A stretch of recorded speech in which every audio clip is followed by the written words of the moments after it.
Feliz sábado, irmãos, a todos vocês.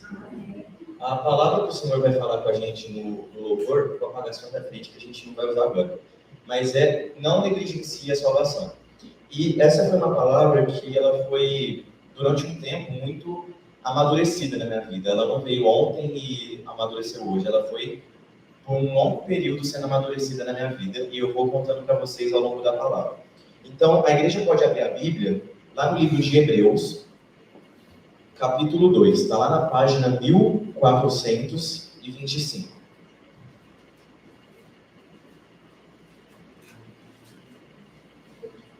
Hebreus 2. Hebreus 2, nós vamos ler a partir do verso 1. O pastor começou o culto falando sobre o fato de Deus ser fiel e cumprir a palavra dele, sobre a misericórdia dele, e é exatamente isso que a gente vai abordar no nosso estudo de hoje. No verso 1, diz o seguinte, Hebreus, capítulo 2, verso 1.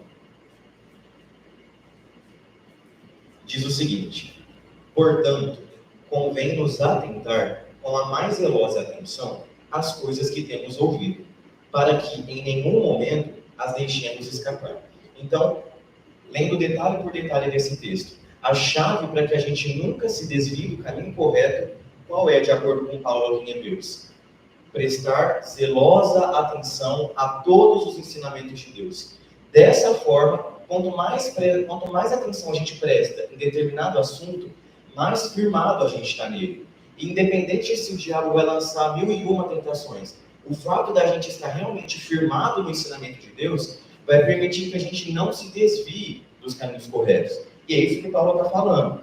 Se a gente presta zelosa atenção, a gente nunca deixa o ensinamento de Deus escapar da nossa vida. Verso 2. Aqui o verso 2 e o verso 3, eu achei muito interessante, porque Paulo meio que dá uma resposta para depois fazer a pergunta.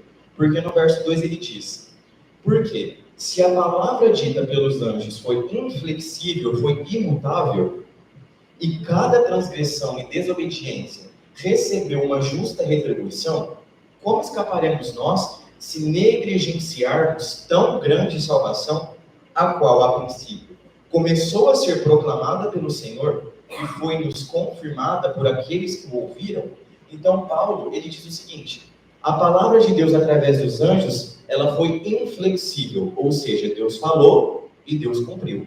Como que a gente pode pensar na nossa pequenez, que se a gente pecar não vai acontecer nada, sendo que desde o começo do mundo foi dessa forma? E o exemplo que Deus me trouxe à mente foi o próprio Lúcifer, né?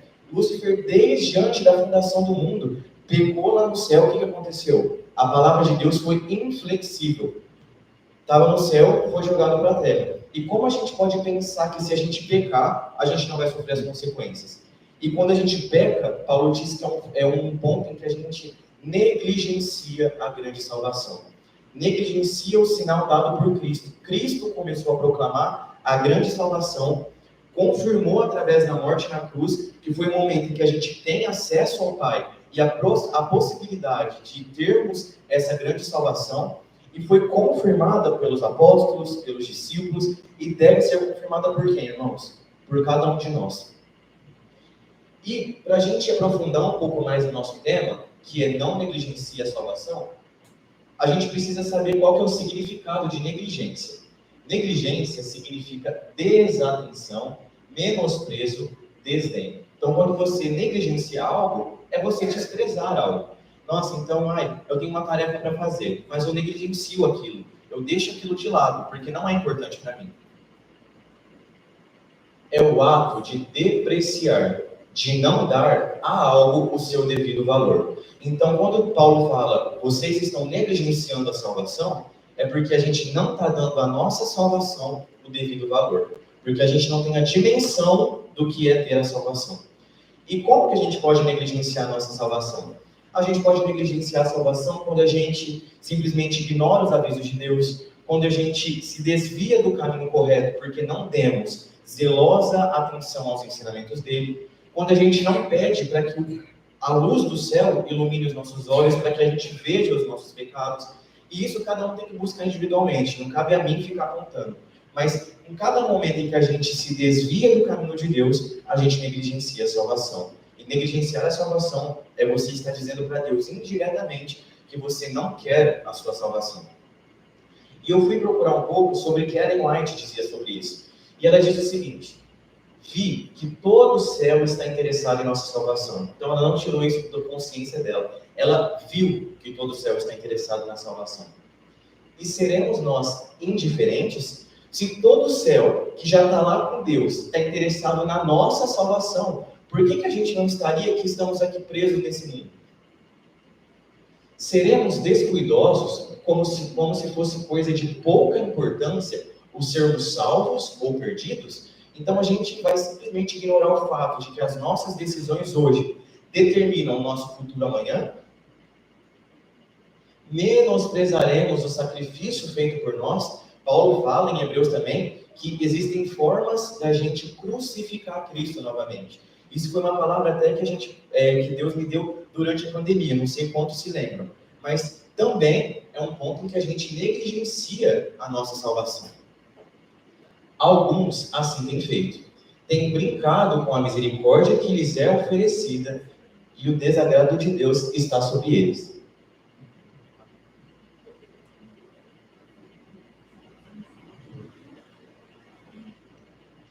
Então, irmãos, aqui Ellen White afirma que nós temos feito assim. Ela não afirma que todos têm feito assim. Ela afirma que alguns têm estado com esse desagrado de Deus sobre eles. O Espírito de Deus não será para sempre ofendido. Então, o que ela fala para a gente é que o Espírito de Deus ainda está disponível para mim e para você. Esse poder ainda está disponível. Mas ela fala que ele vai se retirar caso seja ofendido por um pouco mais de tempo. Então, ela não fala que a gente tem muito tempo. Ela fala que por um pouco mais de tempo, se a gente continuar a ofender o Espírito de Deus, ele vai se retirar. Porque também é um ponto em que a gente negligencia a nossa salvação.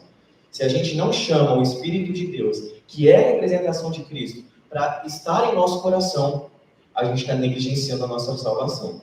E um texto que Deus falou muito comigo sobre negligenciar a salvação está lá no Salmo, capítulo 13. A igreja pode abrir lá. Salmos, capítulo 13.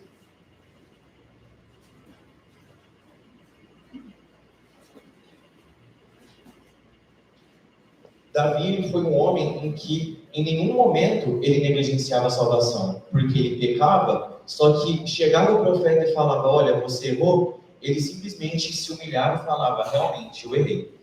E no Salmo 13 não foi diferente. No Salmo 13 é uma oração que Davi faz, em forma de salmo, e ele mostra para Deus os sentimentos dele, ele mostra o que ele estava sentindo nesse momento.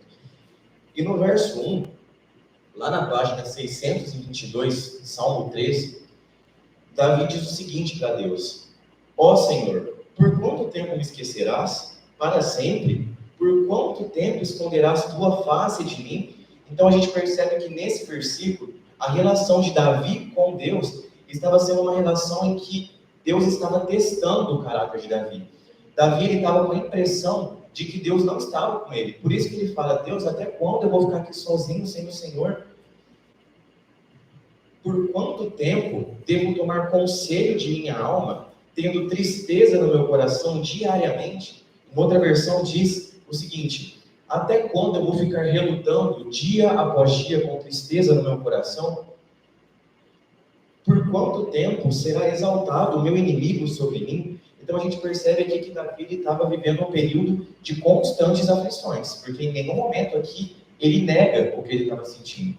E isso foi algo que Deus também me trouxe à mente, que muitas vezes ele me exortou sobre a minha sinceridade na oração. Muitas vezes ele usou minha mãe, muitas vezes ele usou a irmã Rogéria, porque minha oração sempre foi: ai Deus, muito obrigado por esse dia. E teve até uma vez que a Rogéria falou: nossa Marcelo, fala o que você está sentindo logo para Deus. E foi nesse momento em que Deus foi me trazendo à mente que Davi mostrava o que ele estava sentindo. Se a gente não mostra o que a gente está sentindo para Deus, como que a gente vai ser curado?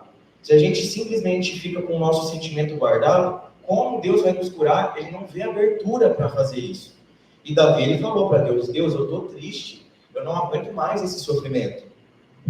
E o verso 3 é o verso mais importante desse salmo, porque ele fala: Considera e ouve-me, ó meu Deus, ó Senhor meu Deus. Ilumina os meus olhos para que eu não durma o sono da morte. A partir do momento em que a gente tem essa oração de falar, Deus, ilumina os meus olhos, a gente está pedindo a iluminação celestial para as nossas vidas. A iluminação do céu é a iluminação totalmente santa. A partir do momento em que ela entra dentro de nós, ela vai refletir todos os nossos erros, falhas, tropeços, tudo isso para que a gente caminhe no processo de santificação e não caia na segunda parte do versículo. Qual que é a segunda parte do versículo? Para que eu não durma o sono da morte. E Davi ele faz essa oração para Deus. Deus, me ilumina, eu preciso continuar vendo o que eu tenho feito de errado. E agora, o Salmo 14, meditando um pouco mais, quando a gente pede essa oração para Deus, ele vai mostrar o que a gente está fazendo de errado. Só que, pelo fato da gente não buscar verdadeiramente a Deus em muitas áreas das nossas vidas, o Salmo 14 tem sido a visão de muitas áreas, minha e sua, perante Deus. Então, olha lá no Salmo 14, o verso 2, logo embaixo. Do céu, o Senhor olhou para baixo sobre os filhos dos homens, para ver se havia alguns que entendessem e buscassem a Deus. Então, neste momento, o Senhor está olhando do céu e procurando pessoas que entendam e busquem a Deus. Só que o que acontece é que muitas vezes, não somente no sábado, irmãos, mas de segunda a segunda, ele vê que muitos, todos desviaram-se e juntos se tornaram imundos. Não há ninguém que faça o bem. Não, nenhum. Todos os trabalhadores não têm conhecimento da iniquidade, então muitas vezes a gente não tem nem noção do que é realmente a gente estar em abnegação, estar em renúncia, trabalhar justamente, não sermos trabalhadores da iniquidade. Por que a gente não tem esse conhecimento? Porque a gente não pede a iluminação do céu e a gente negligencia a nossa salvação.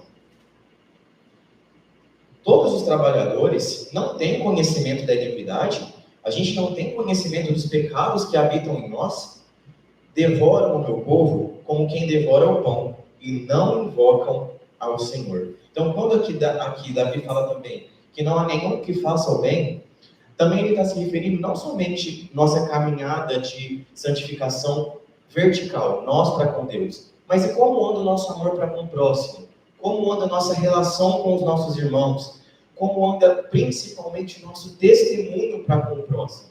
Aqui diz que nós temos devorado as pessoas. Em que sentido que nós temos feito isso?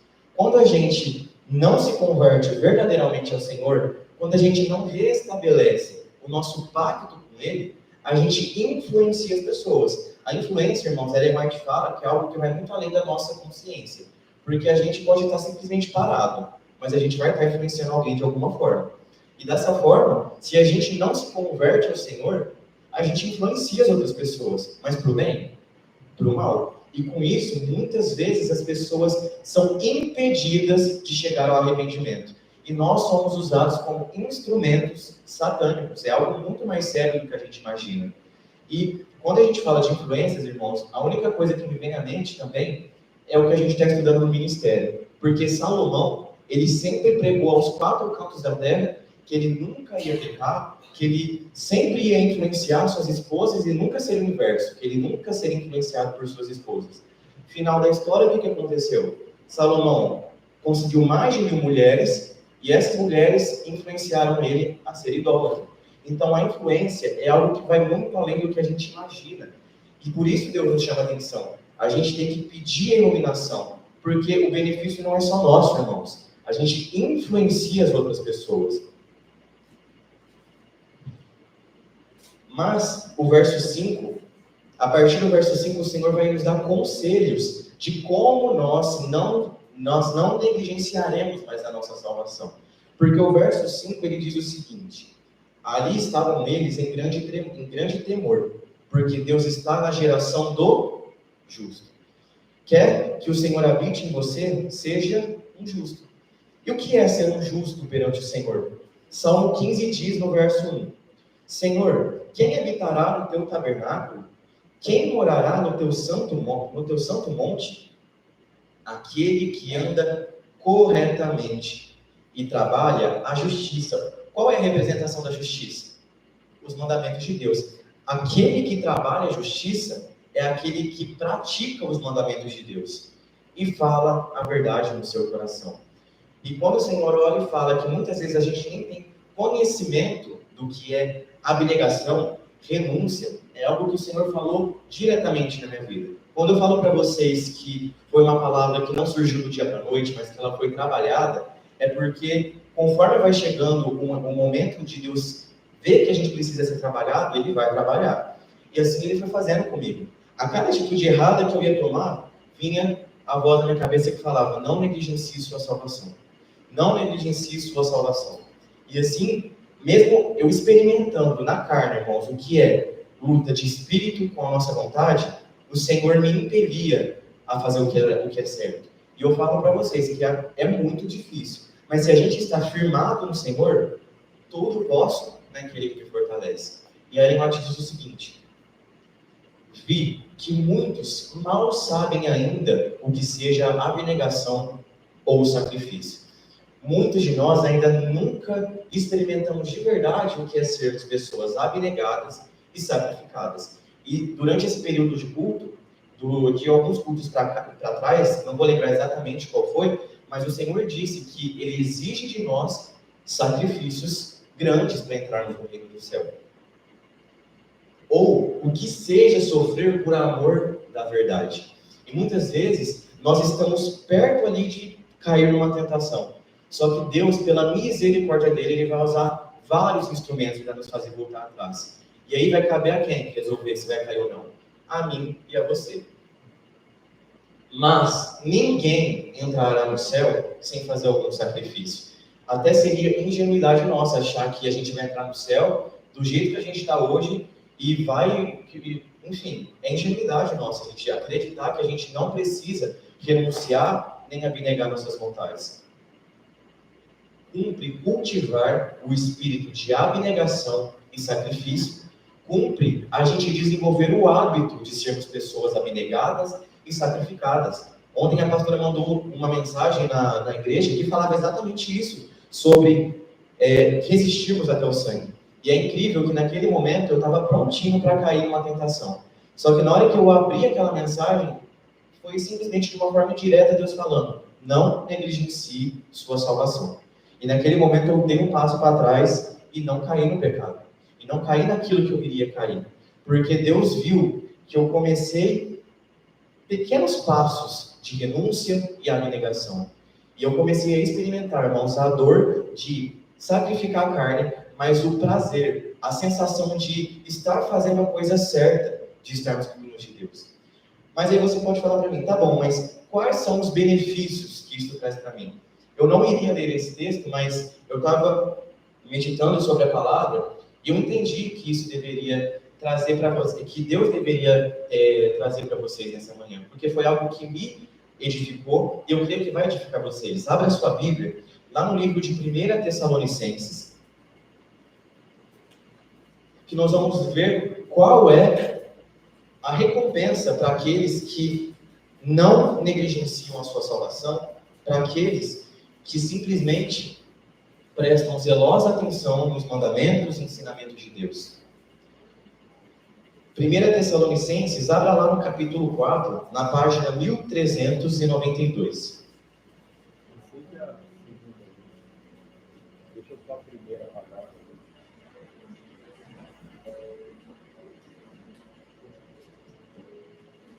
1 Tessalonicenses, capítulo 4. Nós vamos ler, primeiramente, o verso 7. Ele está grifado aqui na minha Bíblia, e também foi um versículo que Deus falou muito comigo, principalmente no dia de hoje.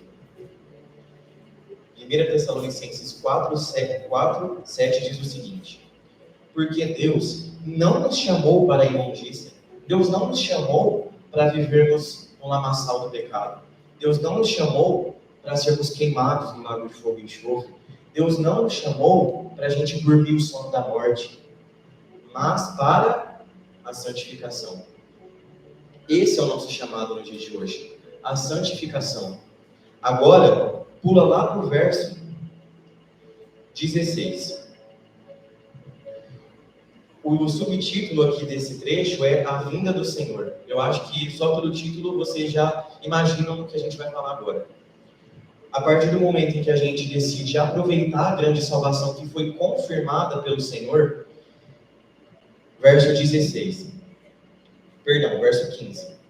Dizemos, pois, isto a vós, pela palavra do Senhor. Então, Paulo aqui está falando, eu confirmo isso para vocês pela palavra do Senhor. Que nós, os que estamos vivos e permanecemos para a vinda do Senhor, não precederemos os que dormem. Então, a promessa de Deus que o pastor falou é sempre, se você permanecer nos caminhos do Senhor, vocês não vão se juntar aos que dormem. E aqui, irmãos, nós podemos trazer não somente aos que dormem fisicamente, mas aos que dormem também ao sono da morte. Nós não precisamos nos juntar a isso. O nosso chamado é a santificação, sem a qual ninguém verá o Senhor. Verso 16. Porque o mesmo Senhor descerá do céu com brado, e com a voz de arcanjo, e com a trombeta de Deus, e os mortos em Cristo ressuscitarão primeiro. Depois nós, os que estamos vivos e permanecemos, seremos arrebatados juntamente com eles nas nuvens, a encontrar o Senhor no ar. E assim estaremos para sempre com o Senhor. Se você crê nisso, irmãos, hoje o chamado que Deus dá para mim e para você é não negligencie mais a sua salvação. Essa música que está tocando de fundo, ela é muito especial para mim, porque ela diz exatamente esse trecho, que chegará um dia em que Ele vai voltar. Mas para que nós subamos com Ele, qual que é o texto? Aqueles que estão vivos e permanecemos. Para permanecermos, irmãos, basta obedecermos, basta vivermos corretamente, falarmos a verdade, trabalharmos a justiça. E aí sim, nós habitaremos no santo monte de Deus. Quem subirá ao tabernáculo do Senhor? Quem habitará no seu santo monte? Aquele que pratica a justiça, que fala corretamente, que anda na verdade. E a primeira música que nós vamos cantar diz exatamente isso. A partir do momento em que a gente se decide dar valor à santidade, dar valor à nossa salvação, nossas atitudes automaticamente vão mudar, irmãos. E é algo que é automático. Quando você se decide viver em comunhão com Deus, Ele vai te mostrando passo a passo o que você tem que fazer.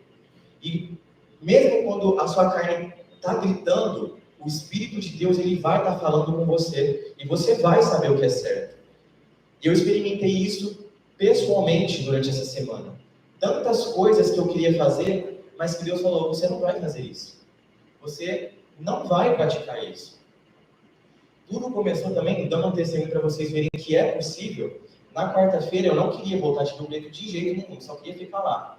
Só que algo de mim estava falando, você precisa voltar, porque se você ficar, você vai cair em uma série de pecados.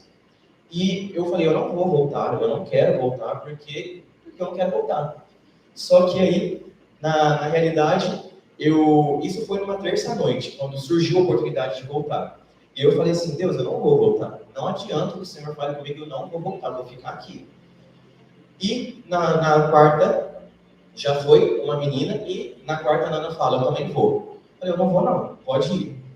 E aí, fiquei basicamente das 9 da manhã até às 11, meditando, lutando a carne contra o espírito, a carne contra o espírito. Sabendo que era certo, irmãos, porque a gente sabe o que é certo quando Deus fala. E naquele momento eu falei, eu não vou, eu não quero ir. E Deus falou, você precisa ir. Você tem uma necessidade de ir nesse momento. E naquele período eu falei, tá bom, então agora eu vou. Mas naquele momento, irmãos, parece que tudo se abriu diante de mim. Parece que todo aquele sentimento de angústia, de quando você está lutando contra a sua vontade, sabendo que é errado o que você quer fazer, quando você toma a decisão certa, é a sensação de que você agradou o Espírito Santo, você agradou a vontade de Cristo. E naquele momento, irmãos, a sensação de que eu não negligenciei a minha salvação, ela acendeu na minha vida. E é isso que Deus quer fazer comigo, continuar fazendo comigo e continuar fazendo com vocês. Agora nós vamos levantar e essa música diz que nós vamos pedir, na realidade, que você faça dessa música a sua profissão de fé. Escreva na minha mente, nos meus pensamentos, na minha vida, na minha vontade, santidade ao Senhor. Amém? A igreja pode se levantar e nós vamos cantar essa profissão de fé a Deus.